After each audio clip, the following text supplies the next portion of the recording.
Contoh lain ya, dalam dunia keislaman nih. Sampean sebagai muslim sudah lama kan? Ya. Saya mau nanya sekarang, ini sebagai bukti bahwa logika itu jangan dianggap remeh. Penjelasan definisi, argumentasi itu adalah jantung dari perdebatan yang sehat. Gak mungkin orang bisa melahirkan perdebatan yang sehat kalau dia nggak bisa bagaimana caranya mengkonsepsi istilah, bagaimana caranya merangkai argumentasi supaya tidak terjatuh ke dalam pikiran yang antah berantah. Gak mungkin. Makanya harus belajar ya, pelan-pelan. Sampai kalau saya tanya, Islam itu apa? Ada Muslim dan agama ada Islam. Islam itu apa? Islam. Nah, Islam itu mengakui Allah itu satu dan Nabi Muhammad utusan Allah. Oke, Islam sebagai sebuah agama. Islam sebagai sebuah agama. Iya. Agama apa itu? Bisa berikan agama contoh. Berpasrah diri. Berpasrah diri. Tapi yang Kristen juga berpasrah diri, Mas. Iya sih ya. Nah, apa ya? kan? Sebentar. Saya cari dulu definisinya ya. Itu sebagai contoh bahwa seringkali kita ini menjumpai istilah-istilah yang sudah populer. Ya. Tapi kita nggak tahu bagaimana mengkonsepsinya secara logis gitu loh. Dan ini sekarang ya, kalau kita tarik dalam perdebatan yang lebih luas, seringkali kan orang mengkritik Islam, padahal nggak paham Islam sendiri apa gitu loh. Orientalis atau para teroris atau kelompok-kelompok ekstremis itu. Maaf, maksud saya orang-orang luar yang melihat perilaku kaum ekstremis menyimpulkan ini Islam. Dia menolak Islam berdasarkan sudut pandangnya tentang para teroris ini atau kaum ekstremis ini gitu. Loh, Anda Islam itu paham nggak sih apa? Ya. Lihat, orang sampai pada kesimpulan Islam agama yang salah gara-gara punya konsepsi yang salah tentang Islam. Terjadi ya? Ya, tidak sesuai dengan definisi aslinya. Gitu. Definisi aslinya seperti apa gitu loh. Oke, ada orang bilang Islam itu agama yang toleran. Lah agama lain juga toleran kok. Ya. Itu contoh definisi yang cacat. Nah, definisi itu kalau kita belajar logika harus jami, harus mane. Harus bisa menghimpun individunya, harus bisa mencegah yang lain masuk ke dalamnya. Betul, identitasnya harus jelas. Bagus, harus jelas genusnya apa. Ada namanya genus, jenisnya gitu loh. Islam ini jenisnya apa?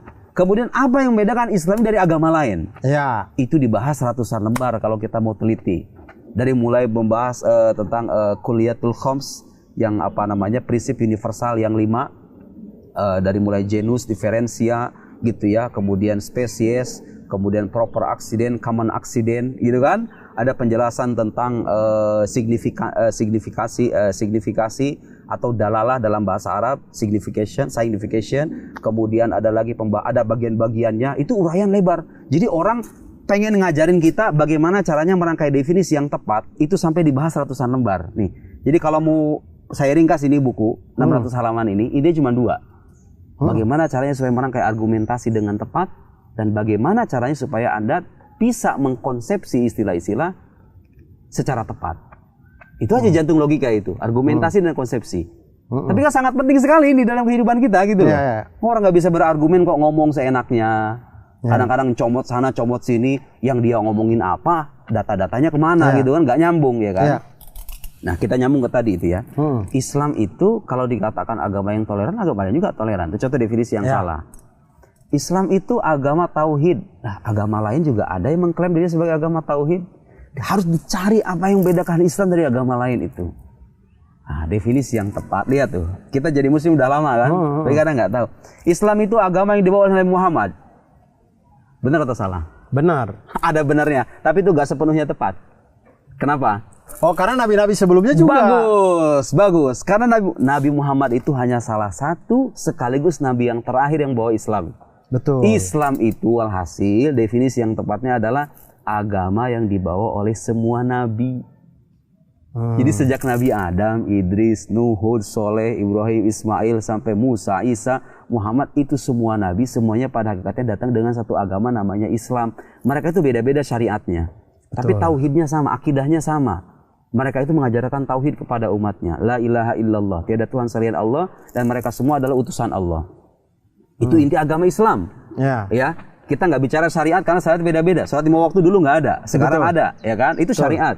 Makanya Nabi itu menggambarkan para Nabi itu seperti ikhwatun li'allat, seperti saudara tiri. Ummatuhum syatta wa dinuhum wahid. Ibu mereka banyak katanya, tapi agamanya satu. Ibu itu maksudnya kiasan dari syariat. Syariatnya beda-beda, tapi agamanya satu, maksudnya akidahnya satu.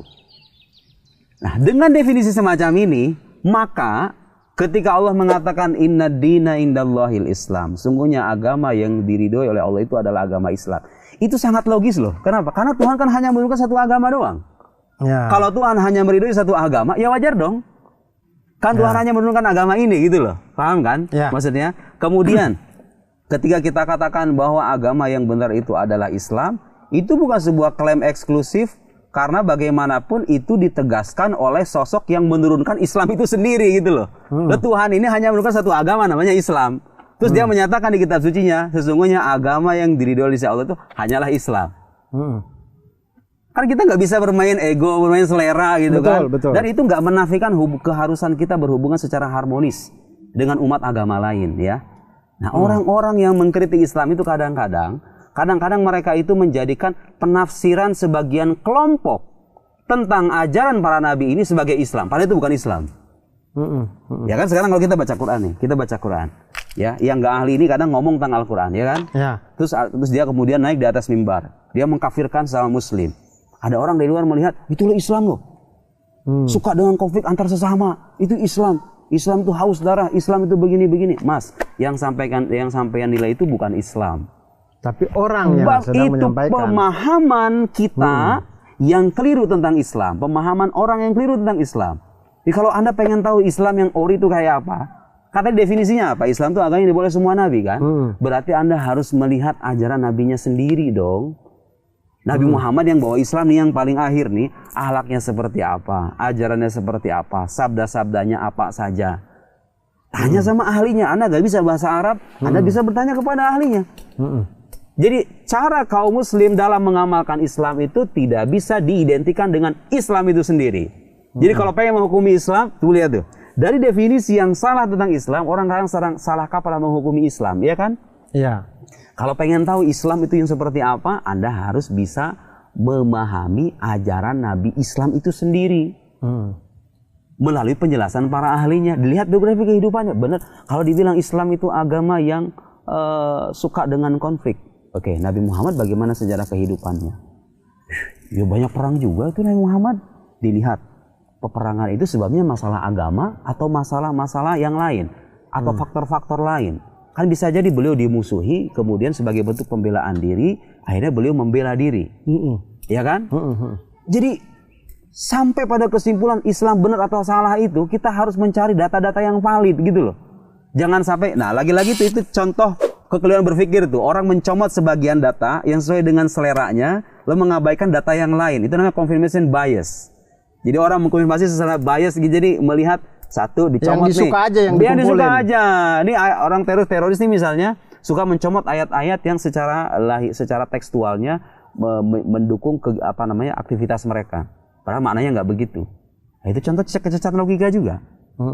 Atau orientalis misalnya pengen meragukan Islam tuh sering dicomot peristiwa-peristiwa tertentu dari sejarah episode Nabi Muhammad. Nabi Muhammad banyak istrinya banyak nih.